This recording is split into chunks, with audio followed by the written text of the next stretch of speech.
Today, we're jumping into the Gospel of John to unpack its totally unique portrait of Jesus.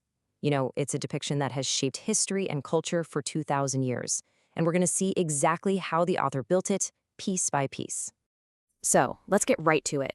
The big question we're tackling is this: who is the Jesus we meet in this specific gospel? Because the writer, John, doesn't just tell a story. He's more like an artist, painting a very deliberate, very profound picture of his main character. And it's a picture that's really different from the other gospels. So how do we answer that? Well, we're going to lean on an analysis from theologian Dr. Robert Peterson. He points out 6 key pictures or titles that John uses. You can think of them like 6 different layers of paint that, when you put them all together, create one complete, incredibly rich portrait. So let's uncover them one by one. But hang on. Before we can appreciate the painting, we kind of have to understand the artist's technique, right?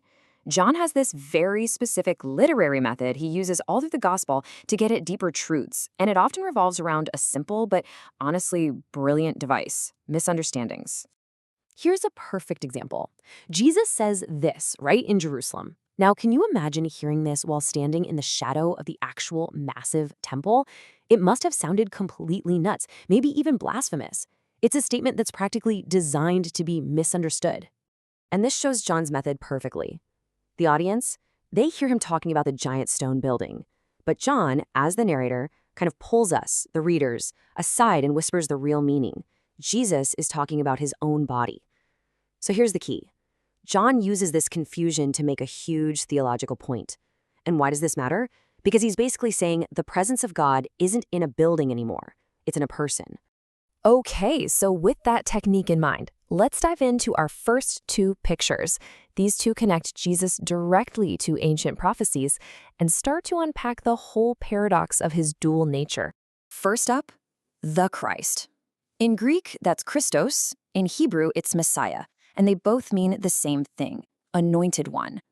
John makes this clear right from the get-go. He's not just some wandering teacher. He is the long-awaited figure that the prophets wrote about for centuries. He is the fulfillment of everything that came before. The second picture is the Son of Man. Now this one is a paradox. It carries 2 totally different meanings in the Old Testament, and John just masterfully plays with both of them. It sounds simple, but trust me, it is loaded with history. So, on one hand, you've got Psalm 8, where Son of Man just means a regular, frail, mortal human. But then you flip over to the prophet Daniel, and he sees a vision of a Son of Man coming on the clouds of heaven, a powerful, divine figure who gets worshipped. So, which one is it? Is he a weak human or a divine ruler? And that's the whole point. John's answer is both. He applies both meanings to Jesus. He's the Son of Man who gets tired and thirsty, but he's also the Son of Man who has the authority to judge the world. He manages to embody both humanity and divinity in one single paradoxical identity. And this idea leads us straight into our next 2 pictures, which honestly push this whole idea of divinity even further. These are all about Jesus' unique relationship with God and his mission as a divine messenger. The third picture is the Son of God. Now, in John's Gospel, this is not just a term of endearment. When Jesus calls God his own Father, his opponents immediately get the implication. The text says they wanted to kill him because he was making himself equal with God. It was a radical, world-shaking claim to make. And this all builds to what is maybe the most explosive line in the entire Gospel. After a big debate, Jesus drops this bombshell. To his audience, Abraham was the father of their faith, the absolute bedrock of their history. And Jesus is claiming he existed before him? But it's those last 2 words, that's what really lit the fuse. So what's the big deal? Well, that phrase, I am, is a direct echo of God's personal name revealed to Moses back in Exodus. His listeners got it instantly. This was a direct claim to be God himself. The source material points out they immediately picked up stones to execute him for blasphemy. This was no subtle hint. It was a full-throated claim of his divine identity. Which brings us to our 4th picture, the revealer. It makes sense, right? If Jesus is divine, then his main job is to make the invisible God visible, known. John calls him the Word that became flesh, the true light of the world. The implication here is huge. If you want to know God, you don't study a philosophy, you get to know a person. All right, we're heading into the home stretch with our final 2 pictures. These shift the focus to Jesus' mission, and according to our source, one of these is the single most important theme in the entire Gospel of John. The fifth picture is the Savior. This one's about function. What does he do? He rescues, he delivers, he saves people from perishing, like that famous verse John 3:16 says, and he gives them eternal life instead. He's the door to safety, the one and only way to be saved. But as absolutely central as being the Savior is, Dr. Peterson's analysis argues that our sixth and final picture, that's the main event. It's the big overarching theme that ties everything else together.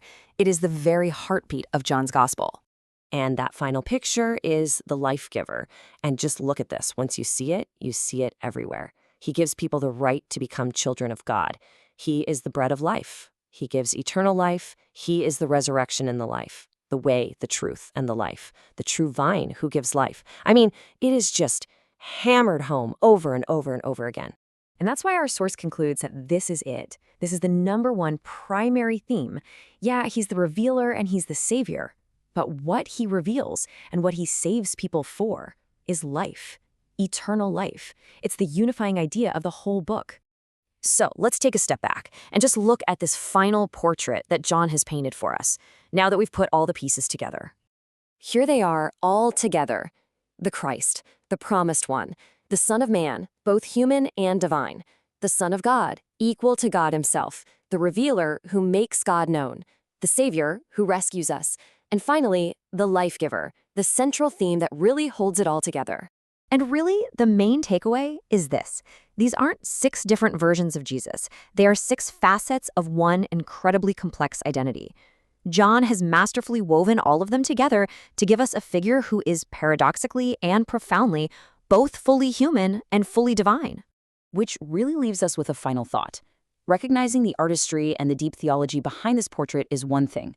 But the bigger question is, how does seeing this intricate design, painted almost 2,000 years ago, change how we read and maybe even understand one of the world's most foundational texts today?